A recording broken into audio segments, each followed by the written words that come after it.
ఆంధ్రప్రదేశ్ రాష్ట్ర ప్రభుత్వం ఇటీవల నూతనంగా తెచ్చిన భూ యాజమాన్య హక్కు 2022 చట్టంతో భూ యజమానులకు తమ భూముల రక్షణ కరువయ్యే ప్రమాదం ఉందని వెంటనే ప్రభుత్వం ఈ చట్టాన్ని విరమించుకుని రద్దుపరచాలంటూ నెల్లూరు జిల్లా ఆత్మకూరు పట్టణంలో రైతు సంఘం, న్యాయవాదులు, రాజకీయ పార్టీలు మరియు ప్రజా సంఘాల ఆధ్వర్యంలో భారీ నిరసన ర్యాలీ నిర్వహించారు.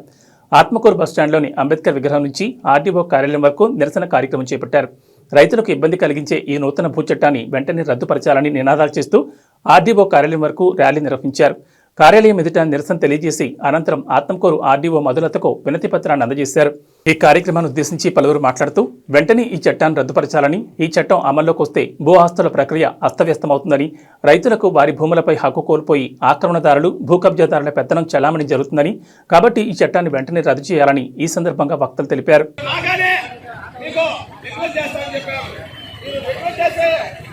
దాన్ని పక్కన పెట్టి ఈరోజు వాళ్ళకి జీతాలు కూడా ఈ కింద వాళ్ళ యొక్క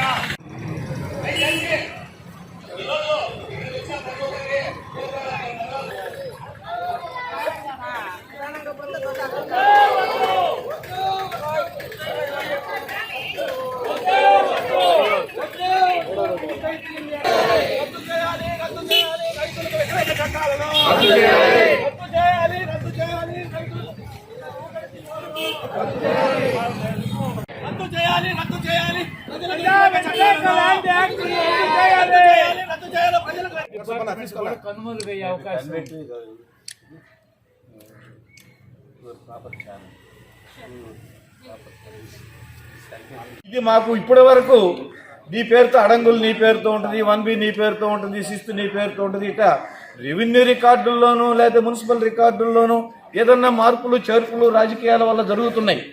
దానికే మనం బాధపడుతున్నాం. అది ఒకవేళ అది తప్పు చేస్తే మనం కోర్టుకు పోయేవాళ్ళం. అయ్యా నా పేరుతో నాది భూమి, ఈ అధికారి నా పేరు రాయకుండా పుల్లయ్య పేరు రాశాడు, కాబట్టి ఇది నాది భూమి, కాబట్టి ఈ రిజిస్ట్రేషన్ చెల్లదు, ఈ అగ్రిమెంట్ చెల్లదు, ఈ ఆడుమానం చెల్లదు, లేకపోతే వాడు ఎంఆర్ఓ రాసిన కాగితం చెల్లదు అని చెప్పి మనం కోర్టుకు పోయి చెప్పుకునేవాళ్ళం. కోర్టులో విచారణ జరిగి ఒకవేళ కోర్టులో కనుక అది తేలితే మనకు హక్కు వచ్చింది. అట్లే ఆర్డీఓ గారి దగ్గర కానీ ఎంఆర్ఓ గారి దగ్గర కానీ ఇట్లాంటి వివాదాలు వచ్చినప్పుడు మాది భూమిని మనం చెప్తే ఎంఆర్ఓ గారు కూడా ఆర్డీఓ గారు ఇప్పుడు దాకా ఏం రాస్తారంటే ఇది ఆస్తి వివాదం ఉన్నది, ఇది సివిల్ వివాదం ఉన్నది, అందువల్ల మేము పరిష్కారం చేయలేము, మీరు కోర్టుకు పోండి అని రాసేవాళ్ళు ఇప్పుడు దాకా ఎంఆర్ఓ వాళ్ళు, ఆర్డీఓ వాళ్ళు.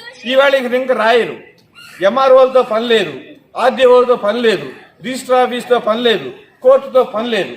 ఎవరైతే గవర్నమెంట్ నియమిస్తుందో అధికారి, ఆ అధికారి ఏమి రాస్తే అదే ఆఖరా మాట. దాని మీద ఎవడు అని అడగడానికి లేదు. ఇటువంటి చట్టం ప్రపంచంలో ఎక్కడా లేదు. ఉంది, కొన్ని చోట్ల ఉంది, కానీ మన దేశంలో ఎక్కడా లేదు. కాబట్టి మనం ఈ చట్టాన్ని రద్దు చేయమని అడుగుతున్నాం. మాకు ఈ సందర్భంలో నేను ఒకటి చెప్పి ముగిస్తాను. ఈ రోజున తెలుగుదేశం పార్టీ సంబంధించినటువంటి చంద్రబాబు నాయుడు గారు కానీ వాళ్ళ యొక్క ఎంపీ గారు కానీ మేము అధికారంలోకి వస్తే ఈ చట్టాన్ని రద్దు చేస్తామని ప్రకటించారు. అందుకు మేము వారికి మా యొక్క ధన్యవాదాలు మేము తెలియజేస్తాం. అది గవర్నమెంట్ స్థలమా, మన స్థిరాస్తి పట్టాలా, ఇళ్ల స్థలాలా, ఇళ్ళ అనేదంత నిమిత్తం లేకుండా వాళ్ళు అనుకుంటే మన దాన్ని మొత్తాన్ని ఒక వివాదంలో పెట్టేసి వాళ్ళ ఆ రకంగా మన ఇబ్బందులు పెట్టే అవకాశాలు ఉన్నాయి. అందుకని భవిష్యత్తులో ఇది చాలా ప్రమాదకరమైన చట్టము. ఈ చట్టాన్ని అన్ని వామపక్షాలు, అదే రకంగా మిత్రపక్షాలు, తెలుగుదేశం ఇటువంటి అందరూ కూడా కలిసి రాష్ట్ర స్థాయిలో కూడా దీన్ని చర్చ పెట్టాల్సిన అవసరం ఉంది.